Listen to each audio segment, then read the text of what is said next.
Welcome to the Sacramentalists podcast, a podcast where the ancient Christian faith is brought to bear on issues prevalent in modern culture. We're your hosts. I'm Father Creighton McElveen. And I'm Father Wesley Walker. Welcome to our first episode of the new season. This is exciting. Father Wes, how are you doing? Doing really well.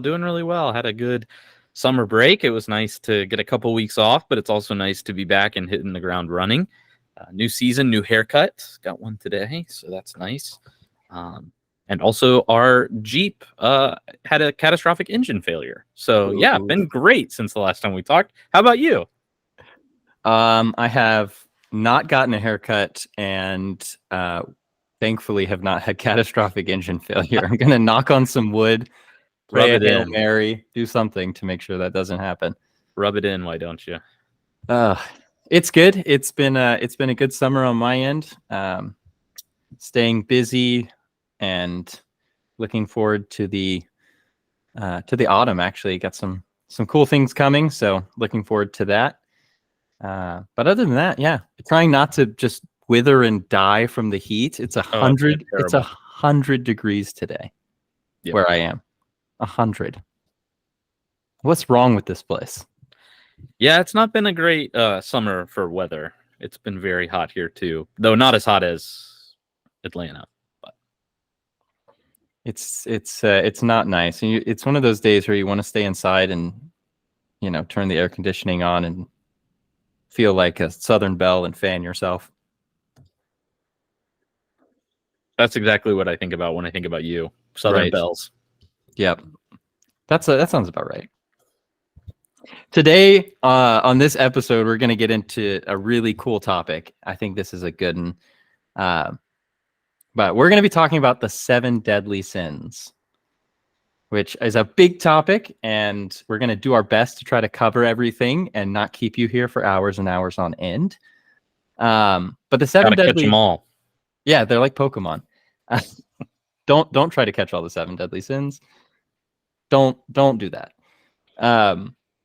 But yeah, so sometimes if you're reading about the 7 deadly sins, or you're looking at catechisms and things like that, you might see them referred to as the capital vices, the cardinal sins. I just like to call them the 7 deadlies. I think that's a nice, quick way to refer to them. And just as an overview, so cast your mind back to your Sunday school or a catechism, whatever it is.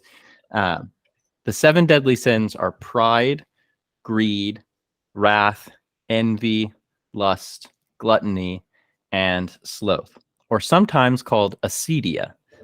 And we will get to that.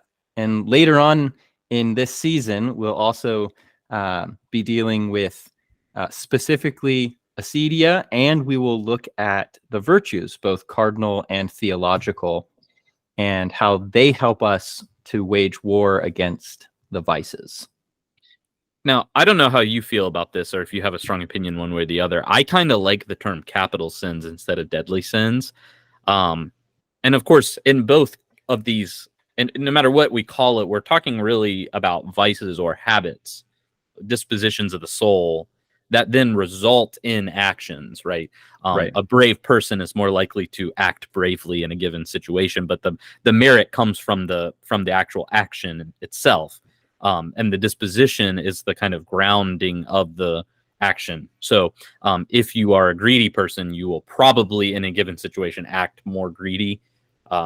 Whereas if you're a generous person, in the same situation, you might act generously. So these are kind of the precondition for the action itself. But I like the term capital because it has these sort of military connotations.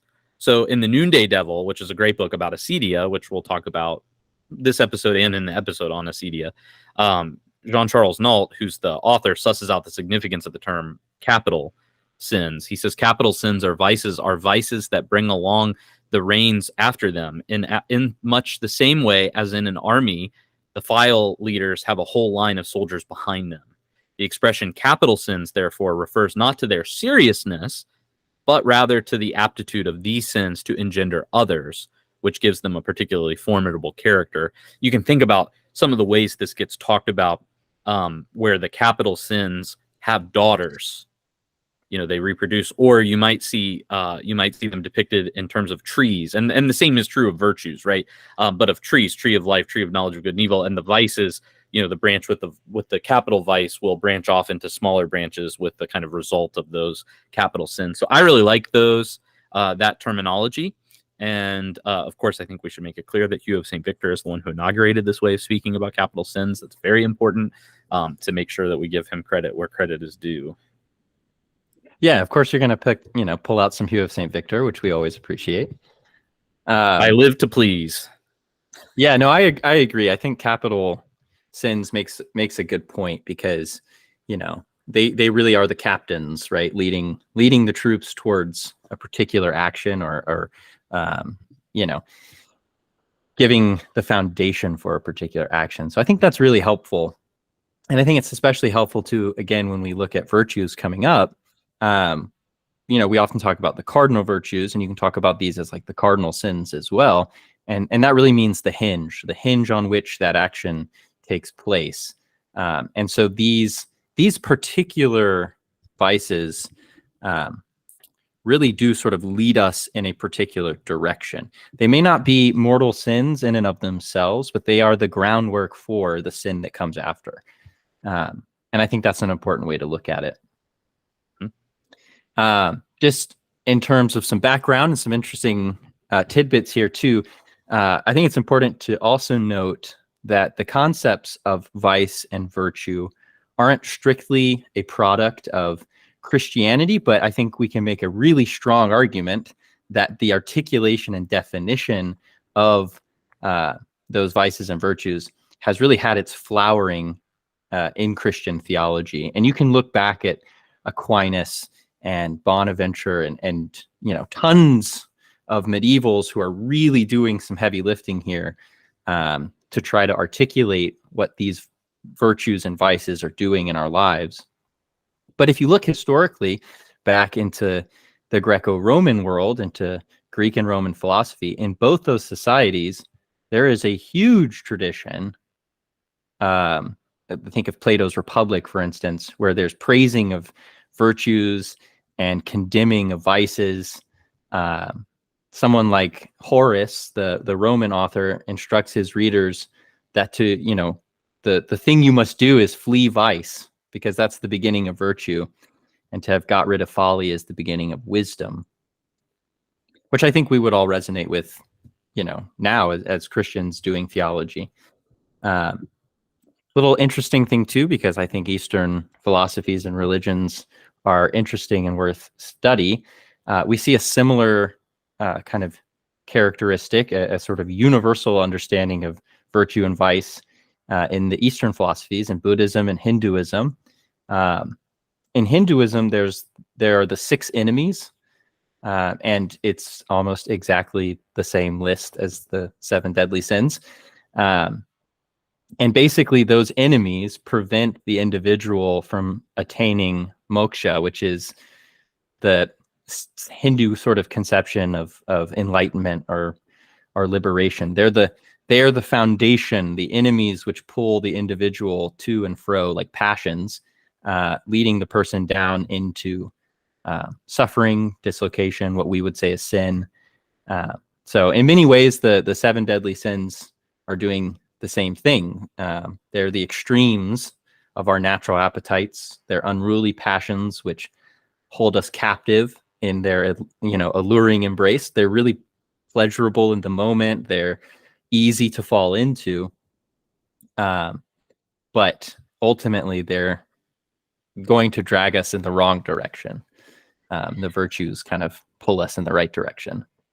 And this is why, and something you said there made me think about this a little bit more too, that in the Christian tradition, much like the tradition that came before it, the pre-Christian tradition, there is a kind of twofold movement here. And it's why we have to do an episode on the 7 deadly sins and an episode on the different virtues, because the first step sort of is always depicted as the purging of vice, but the second step is always the grasping of virtue. So we do one in order to make room for the other.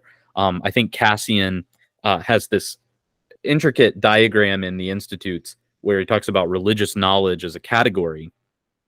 And it has two areas. One is the practical, which involves those two steps, removing the bad and replacing it with good actions. And then the second is theoretical, that is the contemplation of God. But you can't really get into the theoretical without there being practical progress, in terms of clearing away the bad. And the hungry is filled with good things, as the Magnificat says. So I think it's really important to draw those two steps as kind of working together. It's almost like when you walk, you have to put one foot in front of the other, and that's constantly what we're doing. Is we're trying to clear away the vices that do have a grip on us, and we're trying to transplant in their place virtues. Exactly. Yeah, they work. The two ideas kind of go hand in hand. You can't add virtue on top of vice. Right. You have to get rid of the vice first to then add the virtue in. Which is, in the end of the day, that is the kind of progress towards holiness and sanctification, right? I'm working on the things that are causing me to sin and to stumble and to have issues, and I'm trying to medicate them with what God gives us as, virtues, things that are going to be beneficial to myself and to others. Sometimes the best defense is a good offense. Right. Get them out. Not if you're the Baltimore Ravens, in which case they only are ever interested in having a good defense and not a good offense. But that's a whole other discussion. All right, Father Wes, are you okay? I'm okay. Okay. Had to check in for a second. I'm not actually a big Baltimore Ravens fan. It's just funny because their defense is always really good and their offense is always really bad. Well, you are a Marylander, so that's true. That's true. Putting the Mary back in Maryland. Amen. Yeah, so I think that is helpful, and we'll kind of unpack that more when we get into the virtues and things as well. But the first, kind of as a historical note, the first time we see the 7 deadly sins as we sort of understand them and know them today, listed for us is in the writing of the Desert Fathers and early monastics. And so the kind of first principal figure who gives us a list is a somewhat controversial figure, Evagrius of Pontus, and he was a prolific theologian and writer in the 4th century, and his discourses on the monastic life are still read today, and he influenced a number of important theologians like St. John Cassian and St. John Damascene. I actually, the other day, I heard at the coffee shop, I heard somebody talking about Evagrius of Pontus, and his book specifically talking to monks and the monastic life. And my ear kind of pricked up because you don't often hear people in a coffee shop talking about Evagrius of Pontus. And it was these two guys having a conversation about kind of the stuff we're going to talk about today. And it was really fascinating. I just didn't expect it. And they both, I ended up talking to them, and they both come from an evangelical background. Neither of them had ever read Evagrius of Pontus before or even heard of him. So I just thought that was interesting. And now they're both big fans of the podcast. I hope so. I hope so. Yeah. And actually, shout out to our friend, Father Paul Rivard in our diocese. He has done some work on Evagrius of Pontus. Yeah, absolutely. He's also on our Discord. So if you'd like to chat with him, you can join our Discord by becoming a Patreon supporter for $5 a month. Little plug. There we go. But yeah, so kind of getting back to Evagrius of Pontus, he created a list of 8 vices, the logismoi, which plagued the monk in his pursuit of holiness and virtue. And I think, if I remember correctly, logismoi in their vocabulary had the connotation of like an assaulting thought. So there's also kind of a military. It's like an attack, and it's up here. I mean, when we think of disposition of the soul in terms of habit, I think of more than just the mental. But for him, it's a thought that comes into the mind. At least that's where it begins. Right. Kind of an intrusive thought, or if you kind of expand the word for logos to mean more than just word, it's like an intrusive pattern, an intrusive rationale, an intrusive logic, which I think is helpful here because it kind of gets to that foundational aspect.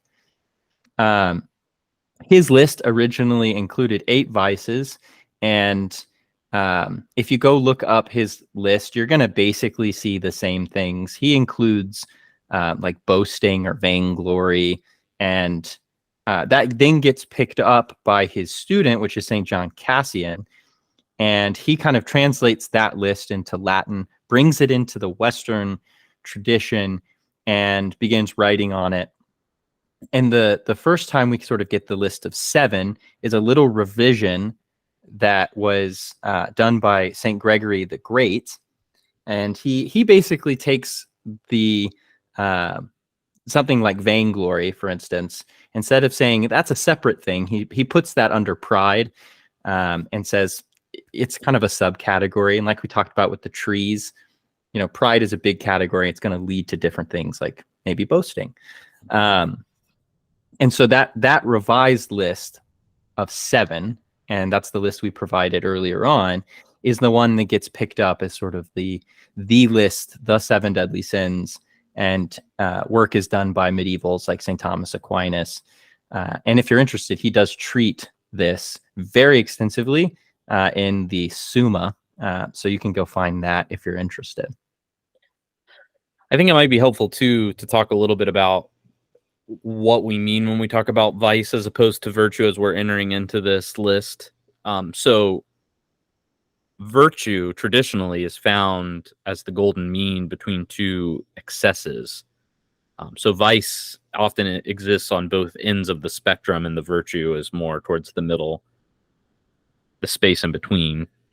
For example, fortitude is the willingness to endure difficult things in pursuit of a good end.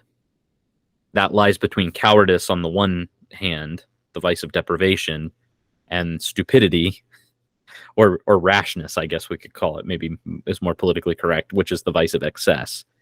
So cowardice is the unwillingness to endure difficult things in pursuit of a good end. It's turning tail to run away as soon as things get tough or we encounter resistance. On the other hand, stupidity is the willingness to endure difficult things without seeing the larger telos to that endurance. It's running into the situation with guns blazing. So we could think about this in terms of just war theory. There are cases in which the state should intervene with force, like in the event of a human rights abuse. That would be a legitimate reason for intervention. To not intervene would possibly constitute a lack of fortitude, right? A lack of courage to do something good.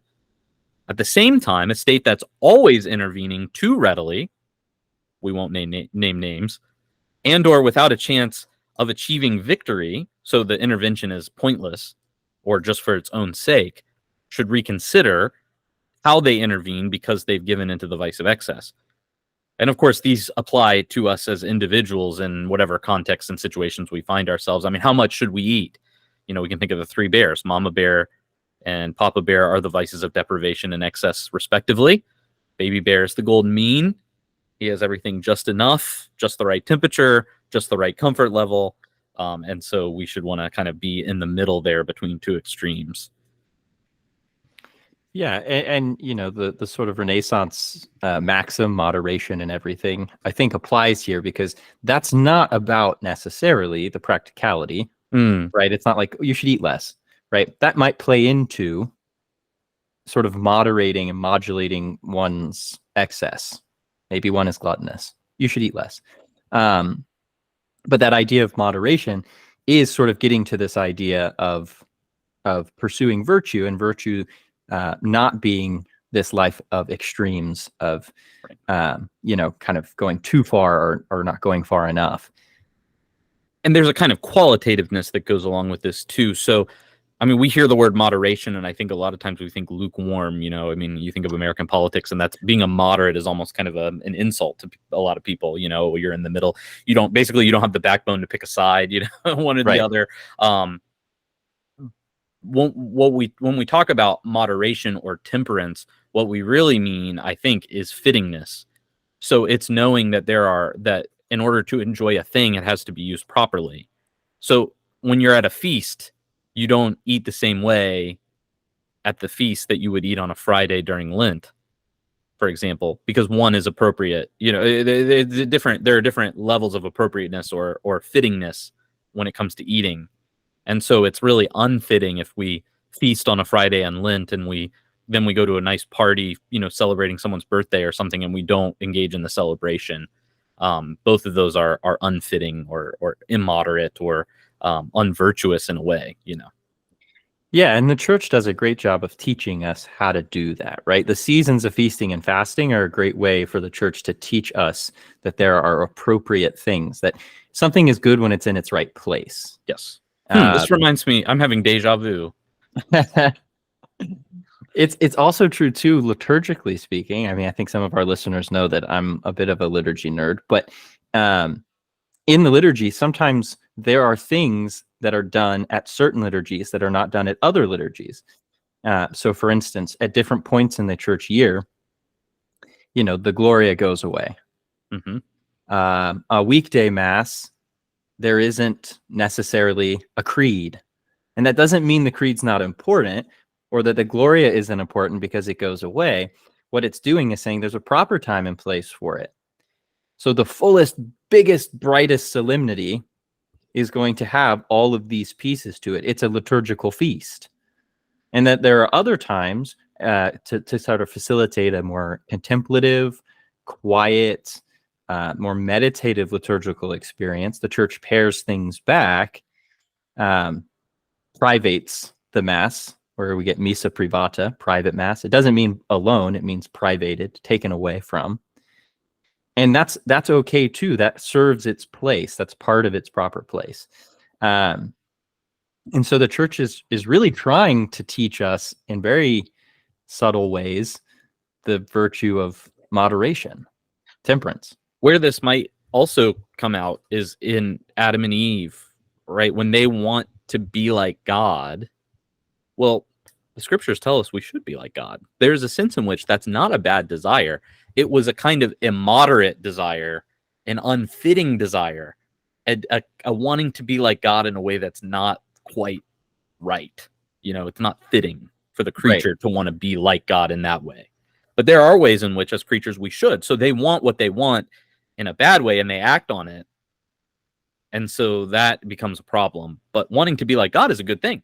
You should want to be like God, but you should want to be like God in the way God tells you to be like God, or else you're not being very godlike. Right. It has its proper time and proper place. Exactly. We could speculate and say that at a certain time and place in the future, once they had gained spiritual maturity, that the tree that they ate from would have been given to them. Mm-hmm. But they wanted it early, right? We want to open our presents early. We want to eat before we should, or whatever. And so, yeah, I think that's an important thing, and I think everybody listening should kind of keep that in their mind as we continue these conversations on 7 deadly sins, and then the upcoming on virtues, the theological virtues, the cardinal virtues. So I think that kind of takes us into the kind of meat and potatoes of the episode, which is let's kind of take a look at the 7 deadly sins themselves. And because this is a large topic, and because I think in a lot of ways, when we say some of these words, when we say, for instance, pride, we're going to start with pride. A lot of people have an idea of what they think pride is. And in some ways, they might be right, but that's not the totality of what pride is. And so what we give you here in terms of a definition may not be the fullest, most extensive definition you can have for pride. But hopefully it's going to be enough to get people thinking and understanding that pride is actually a big topic. And it may not just simply be reducible to, pride is, when I think I'm more important than anyone else. That's part of it. Which is a good reminder, too, that it's very easy to fall into a kind of fundamentalism with the fathers and the tradition of the church that has kind of a parallel in maybe evangelical circles. So like when I grew up, there were fundamentalists who would say things like, the Bible says, insert trite comment that lacks all nuance here. And it happened to just be whatever they believed. The Bible says that. They couldn't necessarily show you a chapter or verse that says that, but the Bible says this without any nuance. Similarly, sometimes you'll hear people say, well, the church fathers say, or the church says, And, they may not be all together wrong. And there may be some church fathers who say X or some who say Y. So, I mean, for example, Creighton and I were having a conversation before we started about acedia and sloth and what is the relationship? Are those two terms interchangeable? Do they mean something different? And it kind of depends on who you're reading. Different fathers use different terminology for that deadly sin, and they draw out different things. And so, what does church tradition say about acedia? Well, it doesn't just say X, it says X, Y, and Z.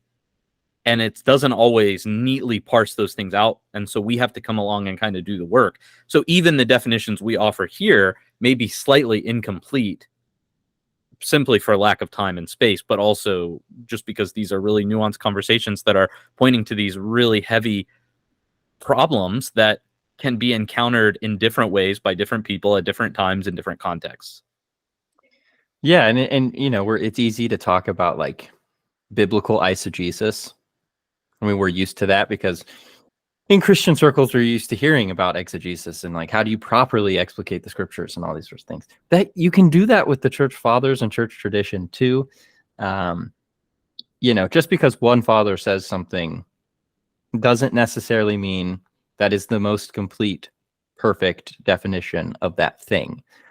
A lot of cases, the thing itself, the concept or the truth or whatever it is itself is so large and it's so multivalent, it's so extensive that the best way to go about it is to surround it. And so one person on one side of the circle might sound like they're saying something different than the person on the other side of the circle, but ultimately we're trying to get at the same center point.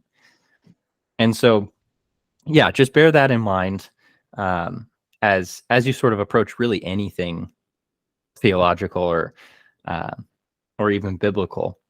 So with that, I think, let's kind of jump in. Let's start with pride, because I think in many ways, pride is the chief of the vices, right? It's sort of the captain of the captains. And if you do some reading, be it with Aquinas or anyone really who's dealing with sin and its effects in our lives, there's a way in which you can say that all sin is pride, that everything sort of goes back to pride. Aquinas and others talk about pride being sort of deeply pernicious and demonic in its scope. C.S. Lewis talks about it as being the sort of anti-God state of being. And pride is the sin which infested Lucifer and caused him to think that he was equal to God. And the kind of unfortunate reality here, right, is that we as human beings, we're not immune from this. We do this all the time.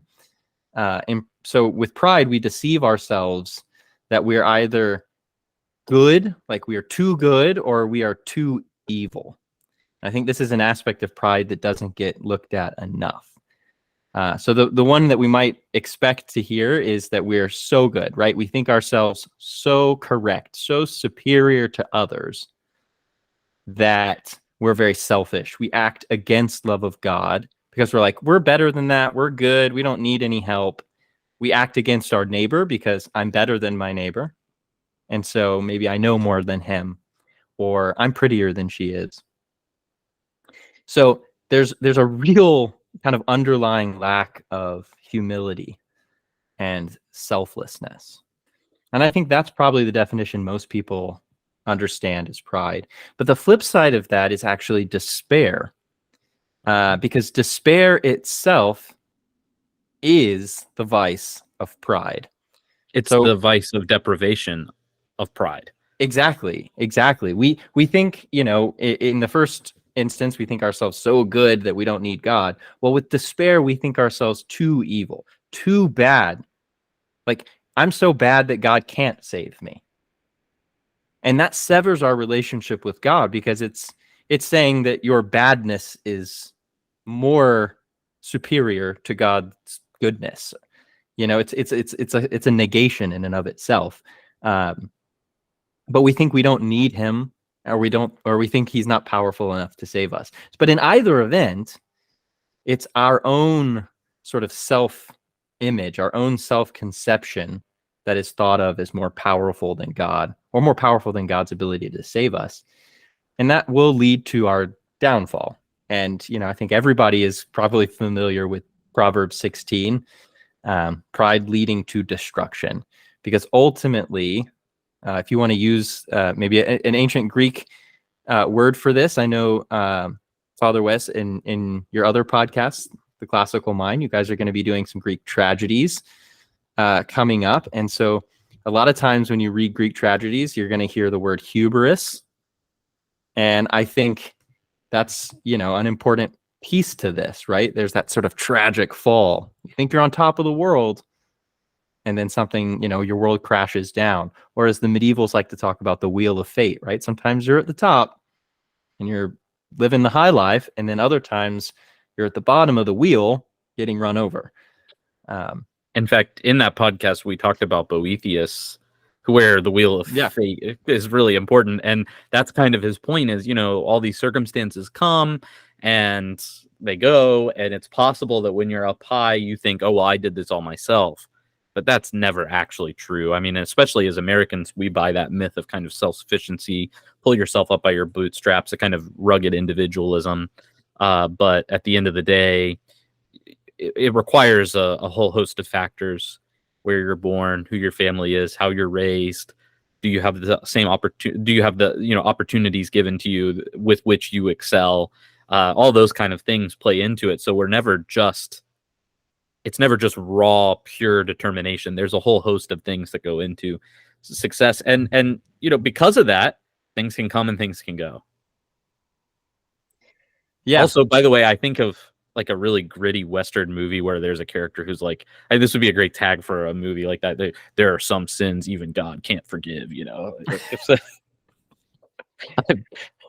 which is of course not true, right? And then ends up putting God in a box, which is idolatry. So. Yeah, and again, we may have harped on this before, but there's an aspect of reducing God to a creaturely sort of existence by saying, I'm so good, I'm bigger than God. Oh, now I'm God. Mm-hmm. Or I'm so bad, God can't save me. Well, then God's just sort of another entity on the same plane of being. In both instances, the creature is acting unfittingly for a creature. Exactly. Right. In neither of those instances is it appropriate for a creature to think that about their creator. Right.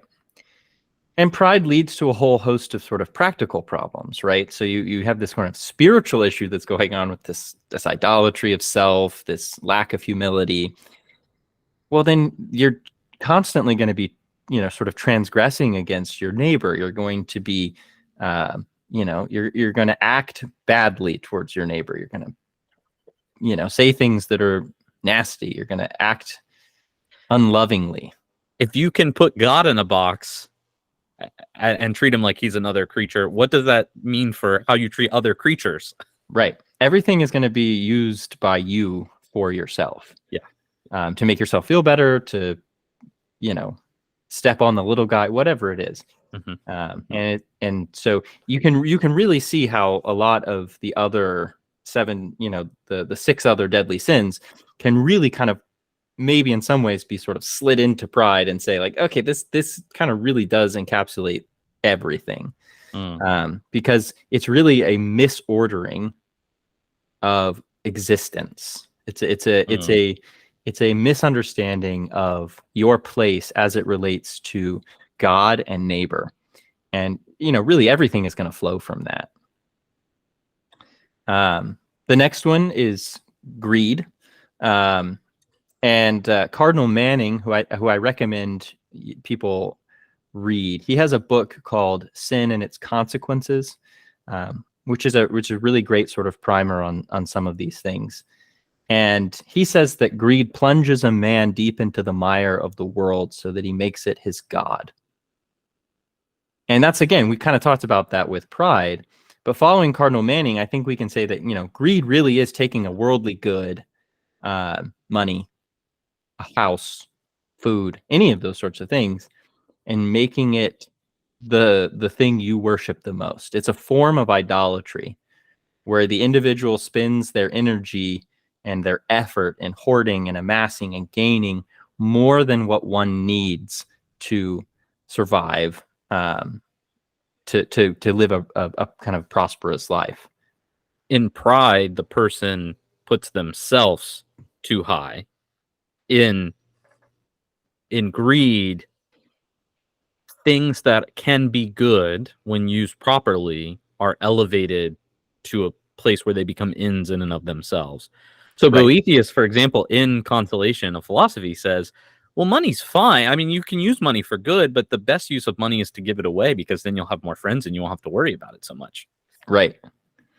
So the point is, there are good uses for money: community building, improving the lives of others. But to hoard it, to make it an end in and of itself, is not good. Right. And we don't want to a sort of another callback to a previous episode when we had Dr. Junius Johnson on. We talked about sort of imagination, and he likes to talk about dragons. And in sort of the kind of historical mythos of the dragon, they're not good.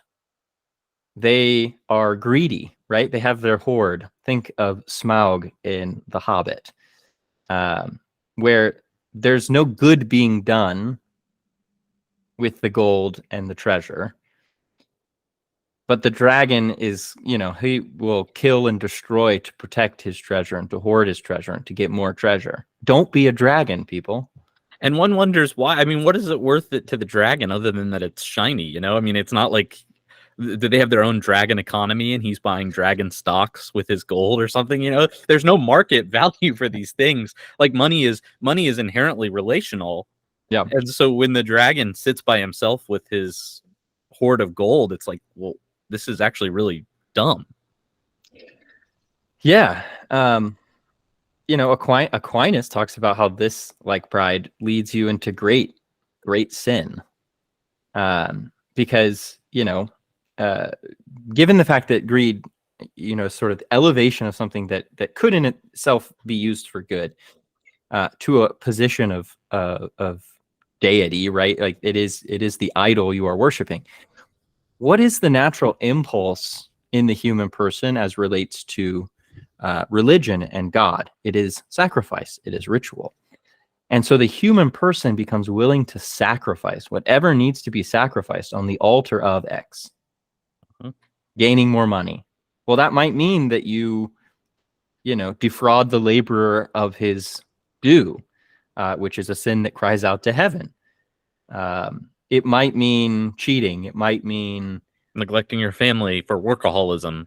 Right. Not coming home and spending time with your kids. It might be like, well, if I just put in some extra time at the office, I'll be able to retire earlier or whatever. I'm getting ahead of myself, but I just recently watched the show Succession and on HBO. And one of the characters is a workaholic who hardly ever sees his kids and has the audacity at different times in the show to say to his ex-wife, everything I do for the kids. Right. And it's like, no, you don't. You don't do any of that for the kids. If you really cared about the kids, you would be there for them. Right. So I think a good question to ask oneself when you're listening or reading about the 7 deadly sins, what are you sacrificing for that particular vice? Yeah. Because they all have an aspect of sacrifice, because they're all placing passion or a worldly good or a pleasure or something like that in the place of God. And what are you sacrificing to it? Yeah. How are you worshiping it? So it's important to note too, after we've covered these first two, I think real quick, that all of these have good things in them, right? Yeah. The relationships that money can represent are good things, but they can become very easily warped, right? So sin isn't a thing in and of itself. It's the warping of something good. Yeah. Same is true with the self, right? Pride takes something that's good. You are good. God created you in his image. But when you elevate yourself higher or in an unfitting way, it's bad. Which kind of leads to the next one, which is wrath. And I think it's easier to demonstrate that, right? Because wrath is when we direct our anger towards an innocent person, according to the Catechism of the Catholic Church, or when anger becomes too strong or too long lasting, it's excessive. The punishment doesn't fit the crime. Because when we see, so for example, wrath is not anger necessarily, right? When you see an injustice, when the worker is defrauded of their wages, for example, that should make you angry. Mm. That's a good thing that it made you angry, because that will then hopefully cause some sort of change in the material circumstances that exist around that particular sin. But when you pour your anger out on the wrong person, it's misdirected, it's careless, or when, somebody wrongs you, but you want too much based on the crime or the wrong that was committed, it's an unfitting response. And you can think about how violence then cascades out of this. The Hatfields and McCoys, there is a legitimate wrong, in one instance, and then the family that feels wrong retaliates by going above and beyond the call for justice. And then, of course, there's another response. So, and then, of course, you get stuck in this cycle of violence. And of course, that doesn't always have to be physical violence, but it's directed at another person is the point. Sometimes the wrong person. So we call wrath a sin against charity. For that reason, it's an explosion. It's a rage. It's irrational. Mm. It's not desiring the best for the other person, right? Because when you see an injustice, part of it is you want to protect the person who's being wronged, but part of it is you want to protect the wrongdoer from committing the wrong, which is violent towards themselves. Yeah, it's like we've said, it's an excess, right? It's that sort of boiling over of something that might be rooted in a good, right? It might be rooted in your orientation towards justice. But that doesn't mean that you then take that justice and say, wow, now I'm going to be, I'm going to be the agent of vengeance to right this wrong. Or even, you're so angry that you take it out on, like, there might be a legitimate reason to be angry over here in this corner. And because you're so angry, you then turn to your spouse and you bite their head off and you treat them badly because you're angry about something over here. Well, that's a problem, right? You've just boiled over. You've just gone to an extreme and misdirected that anger towards somebody who's an innocent party. I'd like to say that in 10 years of marriage, almost 10 years of marriage, I've never done that. Don't ask my wife. Yeah, I've never done it.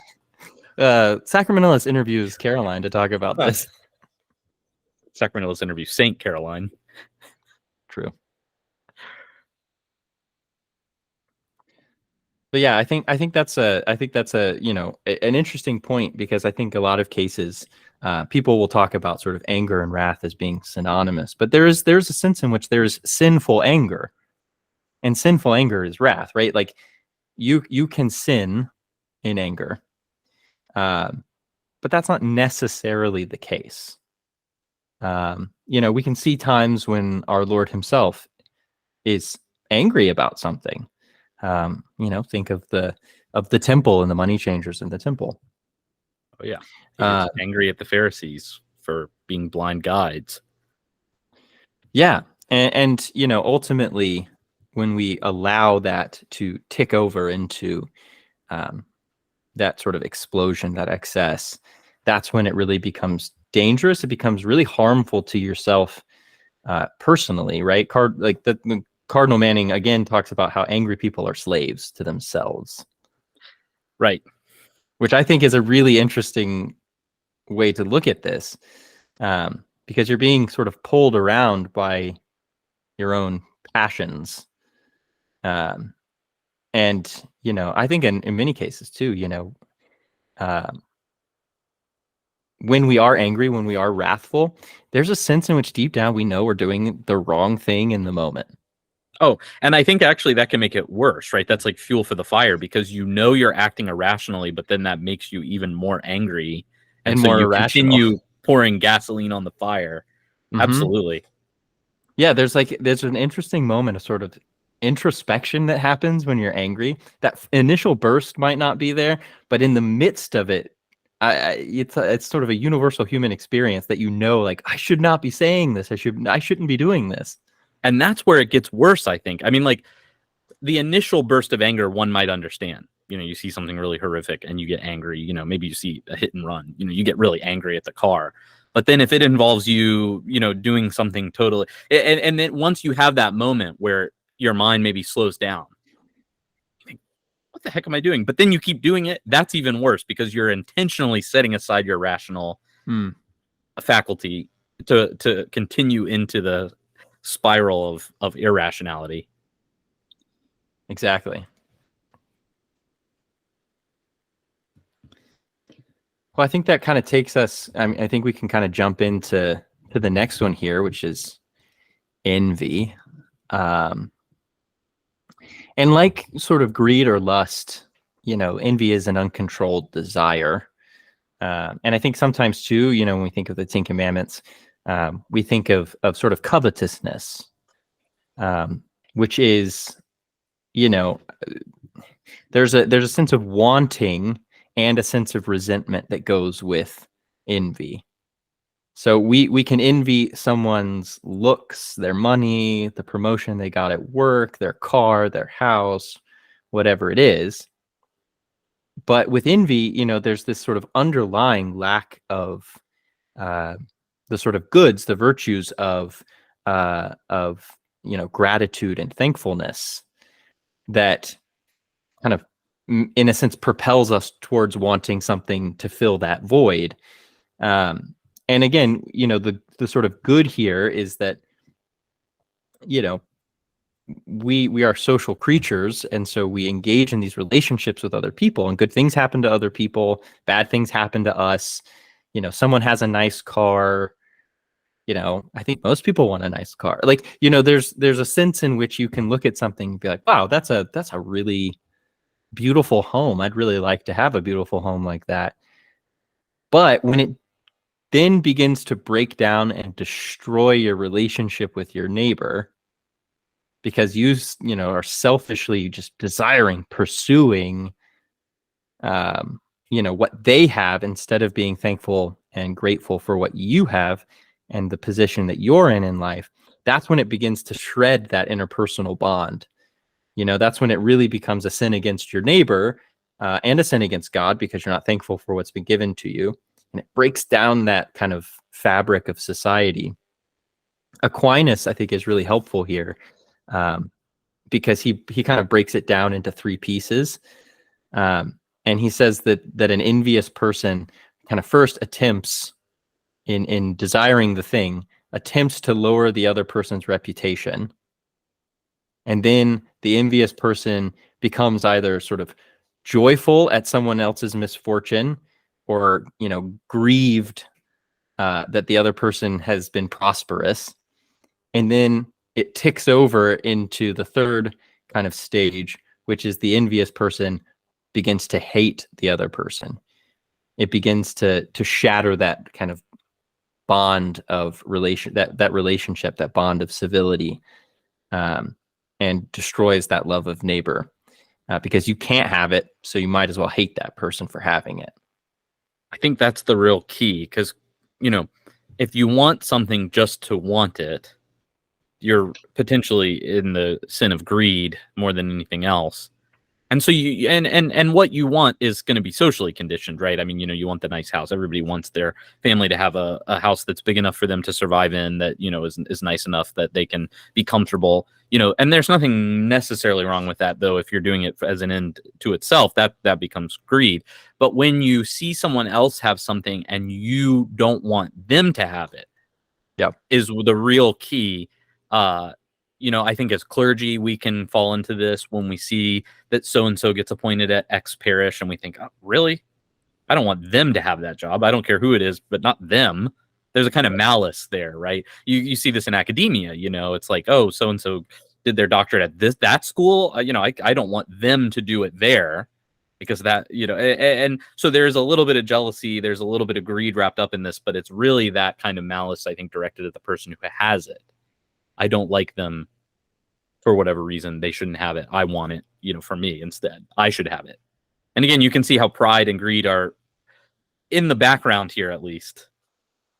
Yeah.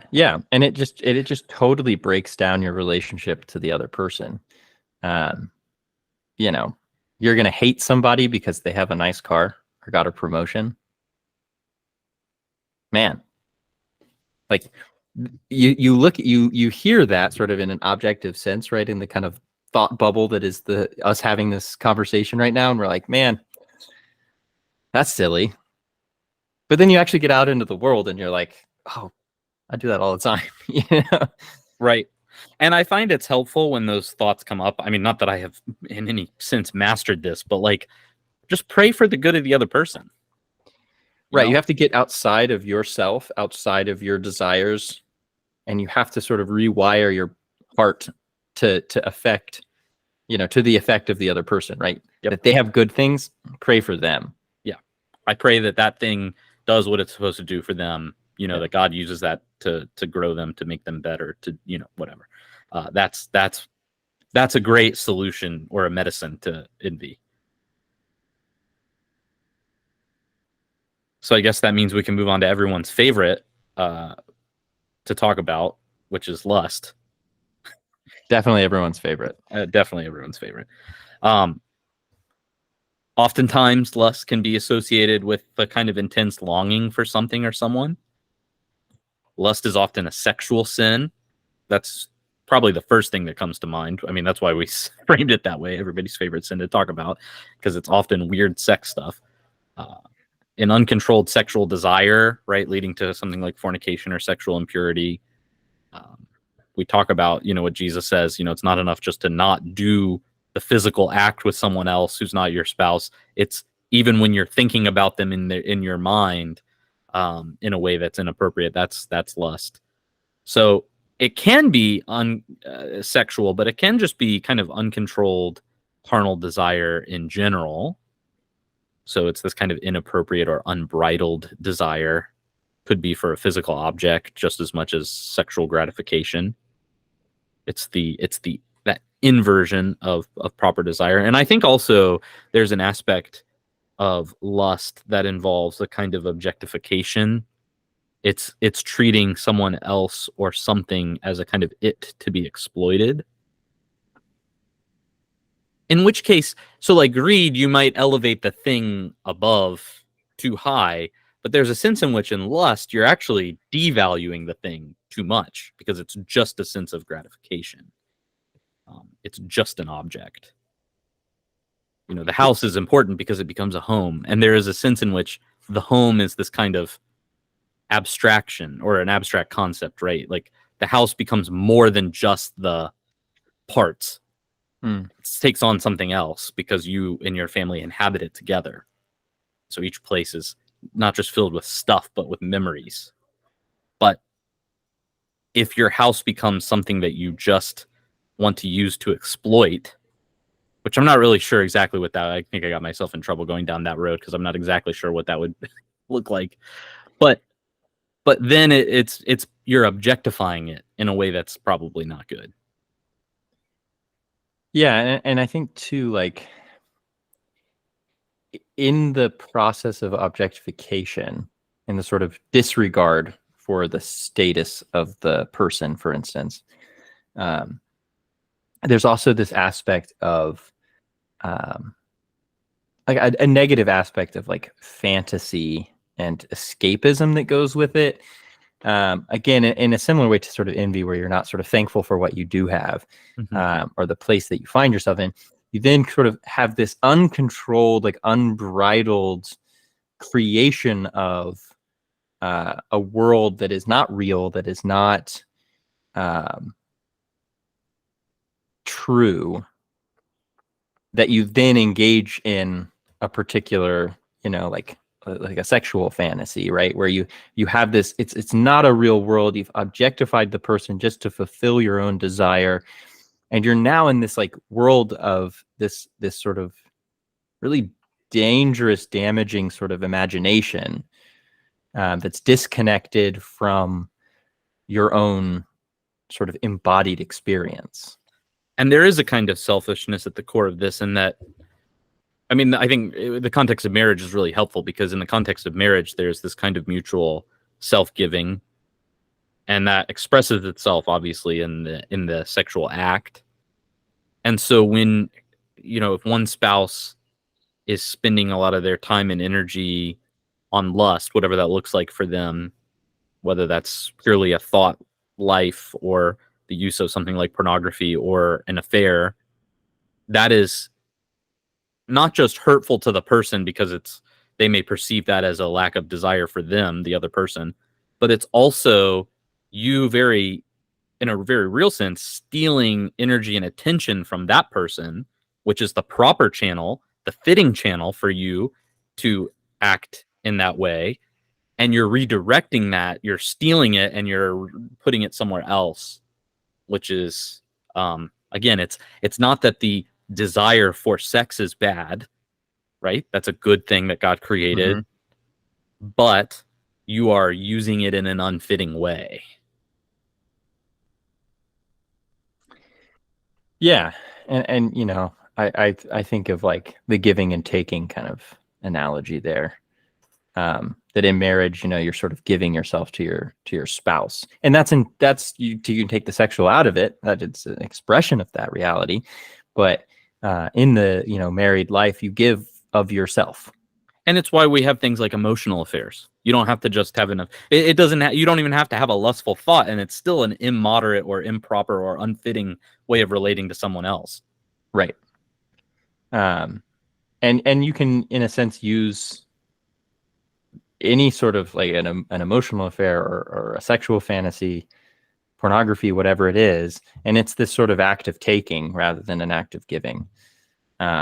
Lust is sort of taking someone, and it could be in like kind of in a real sense of like actually engaging in a sexual act with another person and like an affair, but it's also the sort of objectified fantastical taking of someone, and they're equally the problem, right? And this is, like you said, with when our Lord is teaching on this, he's very clear. It's like, well, what happens up here happens. It's not what goes into the body, it's what goes out that's unclean, he says elsewhere.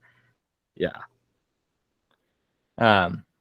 So and I think there's a similar kind of irrationality here too, right? Because like when we talk about anger, it comes in a strong burst, but then you might have that moment where you think in the middle of it, like, what am I doing? Why am I doing this? This doesn't make sense. I think the same is true in the context of in a sort of attack from lust. It's like initially you may find it difficult to control, to bridle yourself, but at a certain point things will slow down and you'll be like, why am I doing this again? But then it's that persistence in doing it once, that is, I think, becomes really scary, and that kind of inward turn. Yeah, absolutely. So I think that leads us on to the next one. So everyone get your dinner plates ready. We're going to talk about gluttony.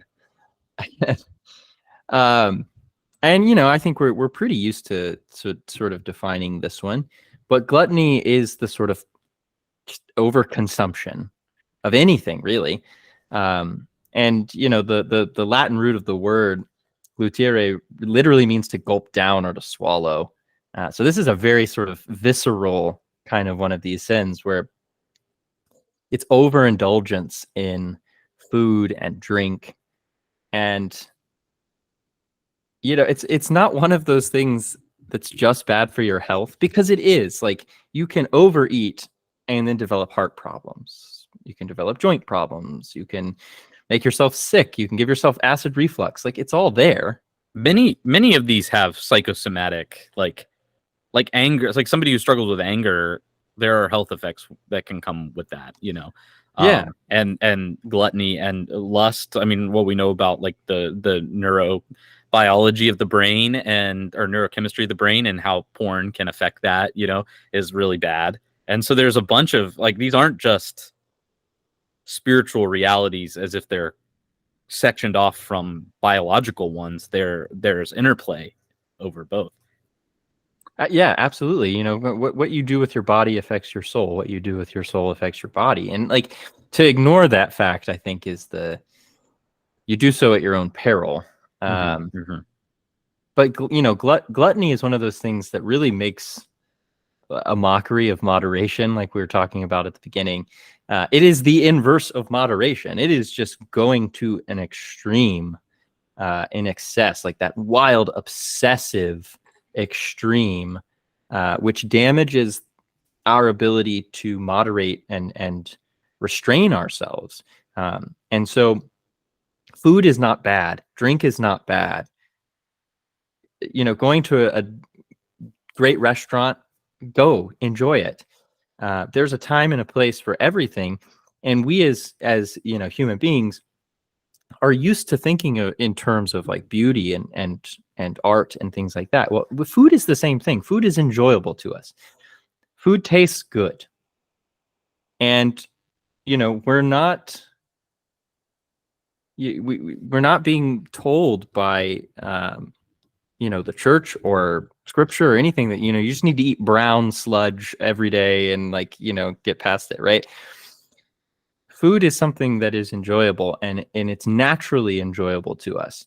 But when we take it to an extreme and obsess over consumption, and that's really a major problem. And, again, St. Thomas Aquinas does a great job of sort of giving us some subcategories, which I think help us understand how we're engaging with like food and drink. And so he talks about gluttony can be expressed in eating too expensively. So, if you're regularly spending an excessive amount of money on food all the time, that's probably a gluttonous attitude. If you're eating too daintily, which I thought this one was pretty interesting, then it's the same sort of vice that's contrary to moderation, right? It's the deprivation, literally. Too little of something is a problem. If you're eating too much, that's one I think we all agree on that we can understand from gluttony. Overeating is a problem. Eating too soon can be gluttonous. It's like opening your Christmas presents before Christmas, right? There's a problem in that. There's a lack of restraint, a lack of discipline. Yeah. So like if you have a meal at like 4 o'clock, 3:30 in the afternoon, it's late enough that, it's past lunch, but it's too early probably for it to be a proper dinner. So what happens at 9 when you're hungry again? You'll probably end up eating basically a second dinner. And so then you've now, instead of having 3 meals, which is pretty, standard, you've now added an extra meal because your timing, you couldn't resist earlier. You couldn't wait an extra hour and a half, 2 hours, You had to have it now. Couldn't have like a little snack to hold you over or something. I got to have the meal now. Or people who, and I think another way in which you might see this is that inability to even have a little snack, right? So it's like, once I start doing this, I can't stop. And of course, that extends to more than just food. Video games, there are people who can't play video games for, an hour. They've got to do it all day. There are people who can't, they just can't stop themselves. Alcohol would, alcohol is, I guess, part of food and drink, but alcohol in particular, they can't just have one, Mm-hmm. And of course, all of us have some predispositions to these things, but also important to note that I think the way that our sort of consumerist culture is structured, there is always an active incentive for companies to make you gluttonous for whatever product it is, right? So video games, like especially on smartphones and stuff, but also I think on consoles and stuff, they know from a neuroscience perspective exactly how to make it addictive enough that you'll keep coming back and that it'll be hard for you to set it down. Similarly, you look at, the people at McDonald's, for example, are so well versed in the psychology of it. Like they even, the way the straw is designed is meant to let in just the right amount of air so that it hits the drink and it makes it, even better. Like that first sip of the McDonald's, or the way they salt the fry. Everything about the experience is meant to get you hooked on it. Yeah. The air conditioning being, it's people who are warm are less likely to eat more. If they're cold, their body ticks over into needing food and wanting food, and so they keep it cold in there. It's all there to propel us towards overconsumption, and the ultimate problem is overconsumption. And we should say too, we call these the deadly sins, and they set the stage for mortal sin, which we've talked about previously. Mortal sin is, sort of a willful, knowing rebellion against God. I know this is wrong, but I'm going to do it. And it should be said that there are, at least in some of these cases, just because we call them deadly sins doesn't mean that the person who engages in them is always committing a mortal sin. In fact, like with something like gluttony, and with the way that companies do design the dining experience, if you can call it dining, to be addictive, that may actually lessen culpability from the consumer. That doesn't mean that it's a good thing, right? It just means they're ignorant of the decision that they're making. And a journey of self-discovery that we're called to make, finding out who we are, created to be, who we are in Christ, should hopefully unveil those things. And once we become aware of them, then it becomes a little bit more of a conscious struggle. But that's part of the process of that stripping away the vice and filling with virtue, is really a lot of that self-examination. So it may be that, you struggle with gluttony, but you don't know that you struggle with gluttony because you haven't thought about it. And you're not intentionally saying, oh, I know I shouldn't go to McDonald's, but I'm going to anyways. It may not be willful. It might be a convenient thing or whatever. It's just a pattern that you've fallen into, and it's totally normal to you or whatever. Just all that to say, we're not saying every time you have a vice that when you act on that vice, it equals mortal sin. Yeah. There's more to it than that. Absolutely. And I think another aspect to gluttony, which, kind of needs mentioning too, is that gluttony can desensitize us to the needs of people who don't have enough. So people who are hungry, malnourished, the needy, the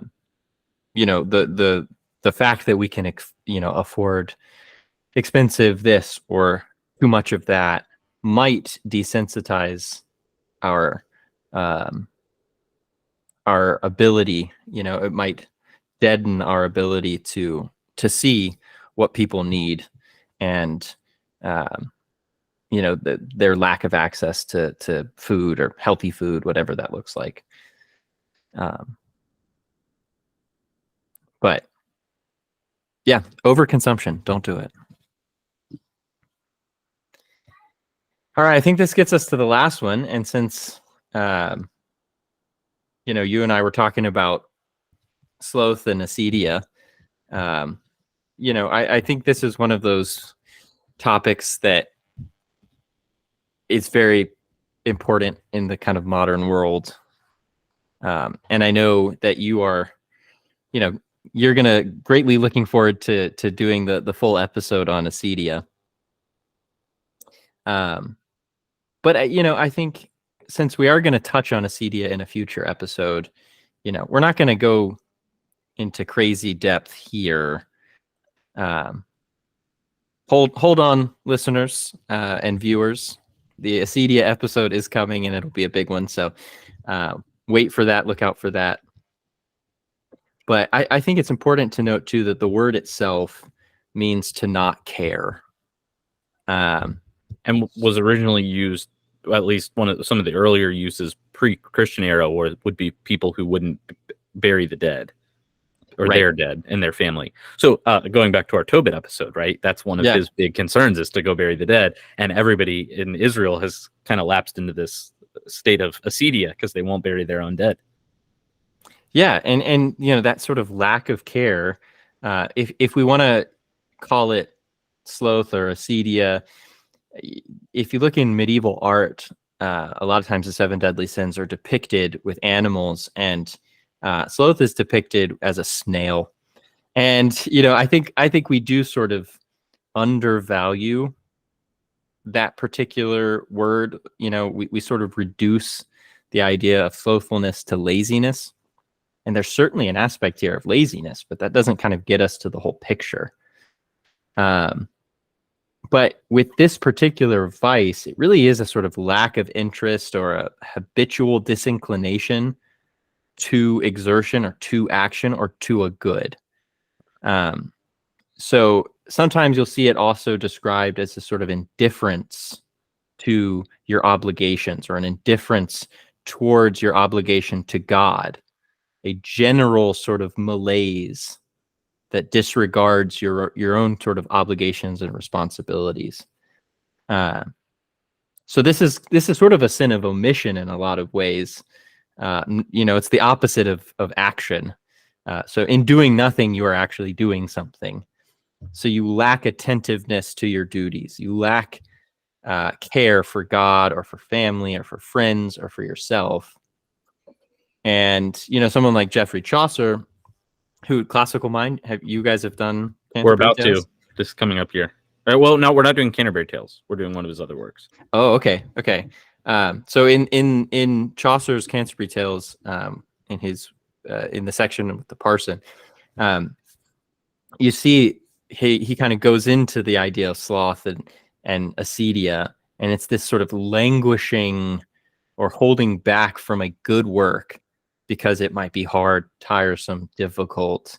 It may cause personal suffering, and then it's sort of a peevishness that's directed at the good itself. So you don't want to do it because it's hard, and then you're sort of peevish and churlish about the good itself. So you're disinclined towards it. You're like, I don't want to do that because it's hard. It's gonna make me want to work, and I'm gonna have to acknowledge my obligations to God and other people. I don't want to do that, and so you kind of become maybe misanthropic towards it.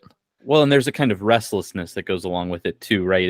Evagrius and Cassian talk about it as like the monk not wanting to stay in his cell, and one of the solutions was just stay in your cell. Like no matter what you do, just stay there. Don't leave until it goes away. And I mean, we see that today. Maybe it's with prayer. Maybe you could do the daily offices, but you just don't feel like it. That certainly has been my experience during seasons. Some seasons it's like it's only going to take me 15 minutes, but I really don't want to do it. So it might be that. It might be going to mass on Sundays. I just don't want to get up. I don't want to drag myself there. It may be an inability to find oneself in a stable church community. That need to always be leaving and trying something different. Hopping from place to place. That's certainly part of it as well. That's something I've had to deal with pastorally. It's very hard. Yeah, there's a lack of willingness to kind of grow where you're planted. The curiositas can be part of this. Yeah, like and a distractedness, like a willingness to fall into distraction if it means you don't have to do the good that is difficult or the thing that you should. And that can lead to, like, in some modern cases, if you look at the 7 deadly sins, there's been a number of books written on the sort of psychology of the 7 deadly sins. And so a lot of times you'll see things like depression associated with this, or anxiety, a sort of anxiety and depression, a kind of mix.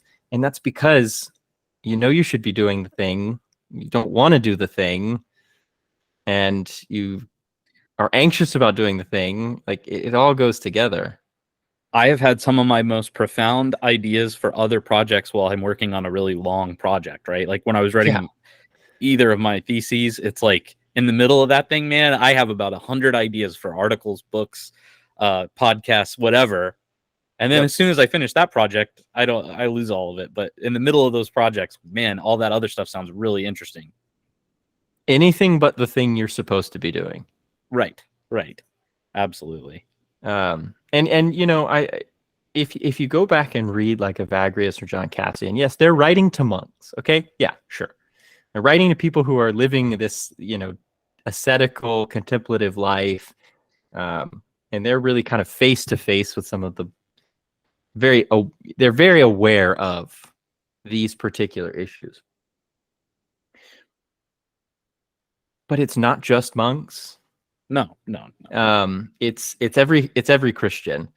And I'm not a big one for saying that every Christian needs to be sort of monastic, the whole like monkhood of all believers thing that gets thrown around. I'm not huge on that, principally because I think what it does is it bleaches away the distinction in vocation.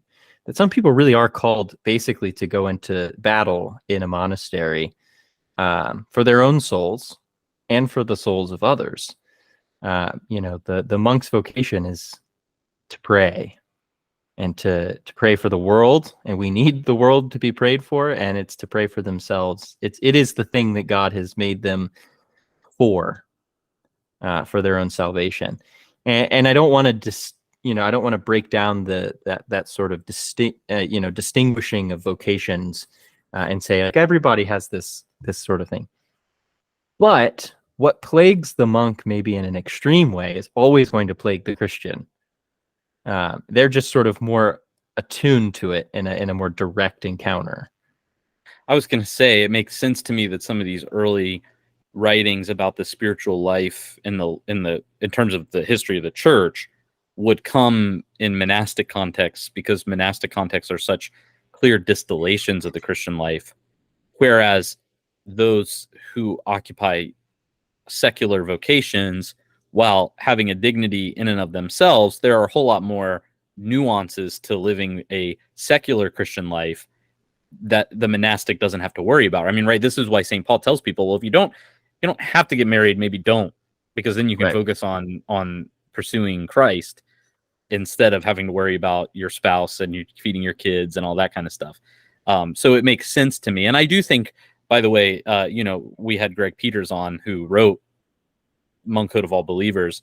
And I think that his response would be to echo the exact sentiments that you just had, because he talked about that. We talked about this with him and E.B. Pusey, where one of the real negative things about the English Reformation was the total removal of the monastic from the church in England.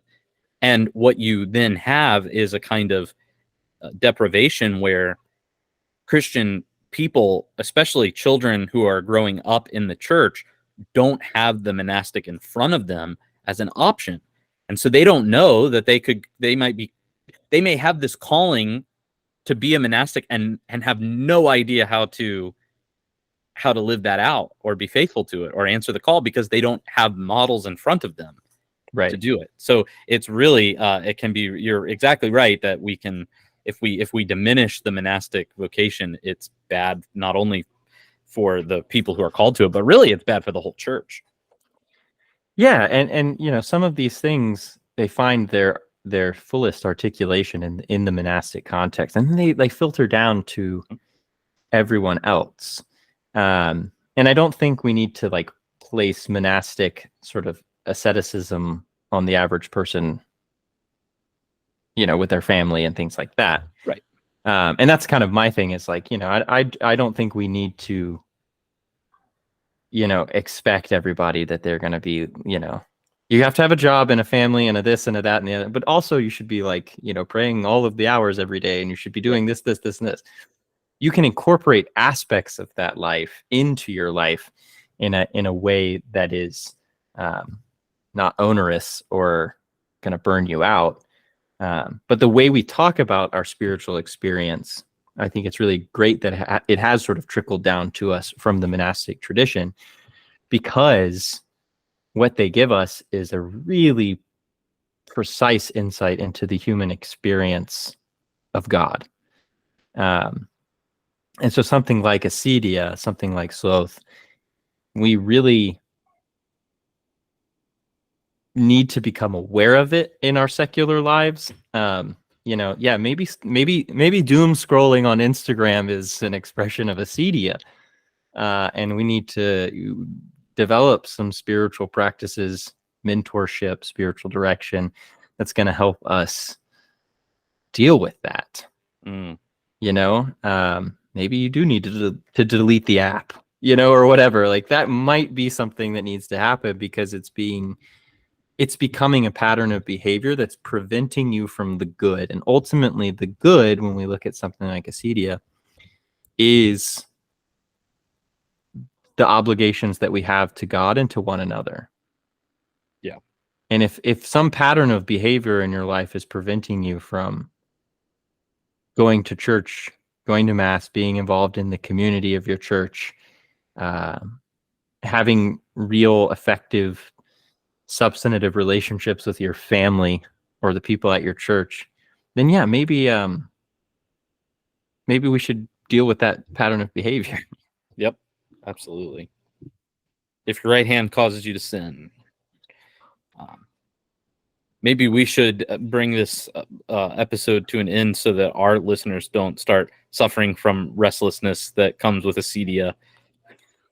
Absolutely. Yeah, you have anything to say in conclusion? No, I mean, I think it's just important to remember to put this in a framework that when we think about virtue and vice, what's really helpful about it, in my opinion, is that it's a very humanizing way of thinking rather than a legalistic one. So it's not that there's a list of thou shalt and thou shalt nots. I mean, there is a list. It's called the Ten Commandments, but you know what I mean in terms of, thou shalt not eat more than 1,000 calories in one meal. But no, rather there's a kind of wisdom and prudence that comes along as we navigate our way through these various vices and how they might be affecting us.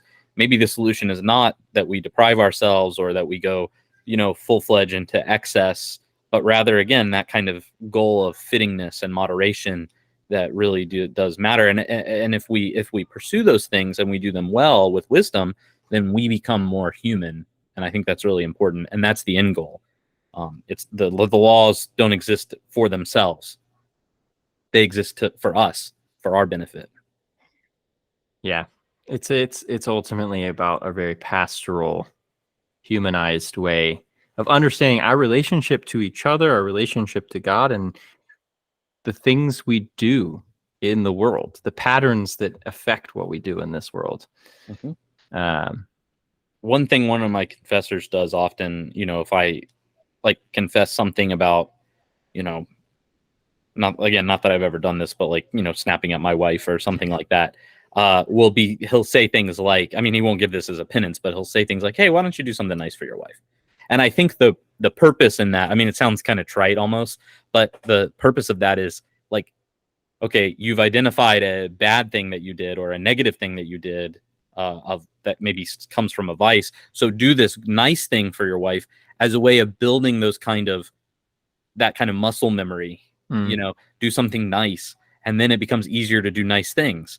And I mean, we know this from a neurochemistry perspective, right? That when we do certain things, it hardwires these connections between synapses in the brain. And so if you're only ever doing it one way, then it becomes so easy to just slip into that behavior. So rewire it. The more you do it, the easier it is to do. Yeah, I think Preaching to the choir here. I think that's great, though. No, I think that's a good place to end it. And we can jump into our favorite section, which is what we're into. Father Wes, what are you into? Well, I pastorally cannot recommend this to everyone because there's a lot of language and stuff in it, but I have been watching the show Succession on HBO Max. I guess they just call it Max now. It's a show about a very successful businessman with 3 very spoiled children, adult children, who are vying for control of his company when he dies.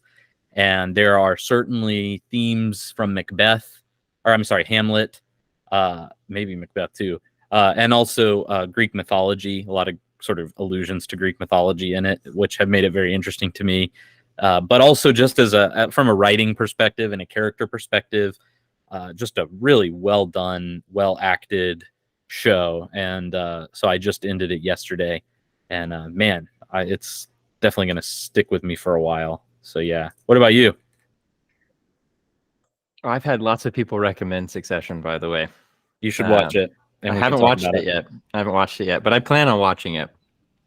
I'm into.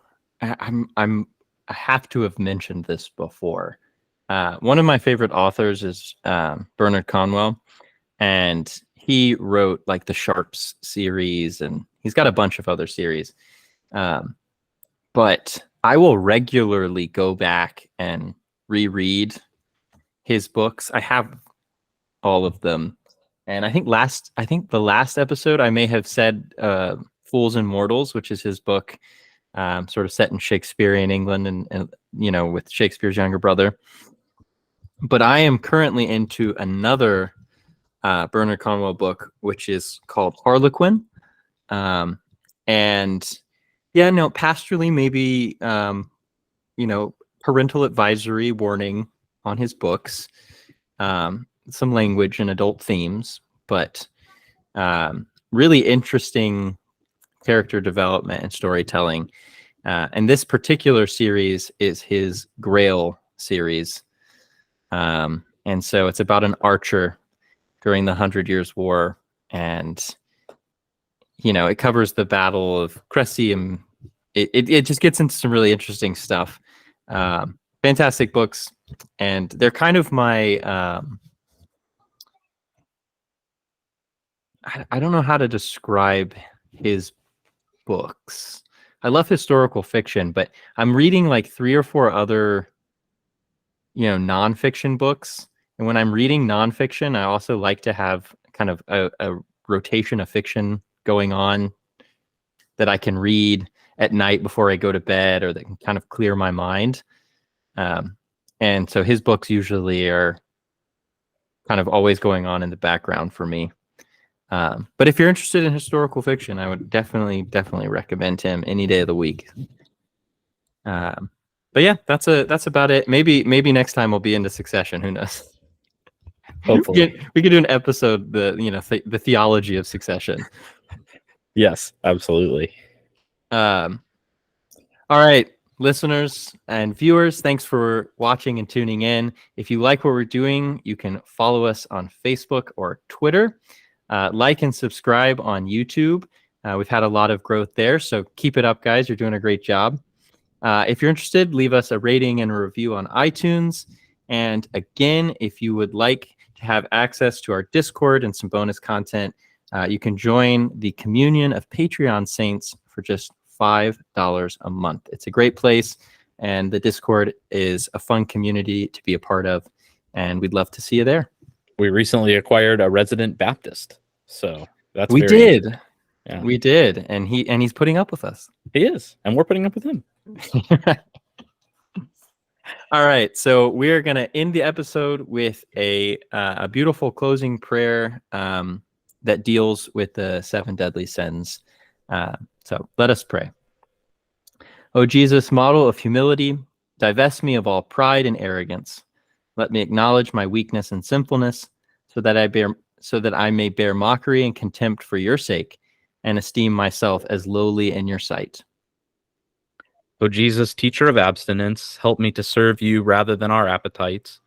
Keep me from gluttony, the inordinate love of food and drink, and let me hunger and thirst for your justice. O Jesus, lover of purity, remove all lust from my heart, so that I may serve you with a pure mind and a chaste body. O Jesus, Father of the poor, help me to avoid all covetousness for earthly goods and give me a love for heavenly things. Inspire me to give to the needy just as you gave your life, that I may inherit eternal treasures. O Jesus, exemplar of love, keep me from all envy and ill will. Let the grace of your love dwell in me, that I may rejoice in the happiness of others and bewail their adversities. O Jesus, zealous lover of souls, keep me from all sloth of mind or body. Inspire me with zeal for your glory, so that I may do all things for you and in you. Jesus, my merciful Redeemer, my loving Savior, my divine healer, all this I humbly pray and ask in confidence and filled with faith, hope, and trust in your holy and mighty name. Amen. Amen.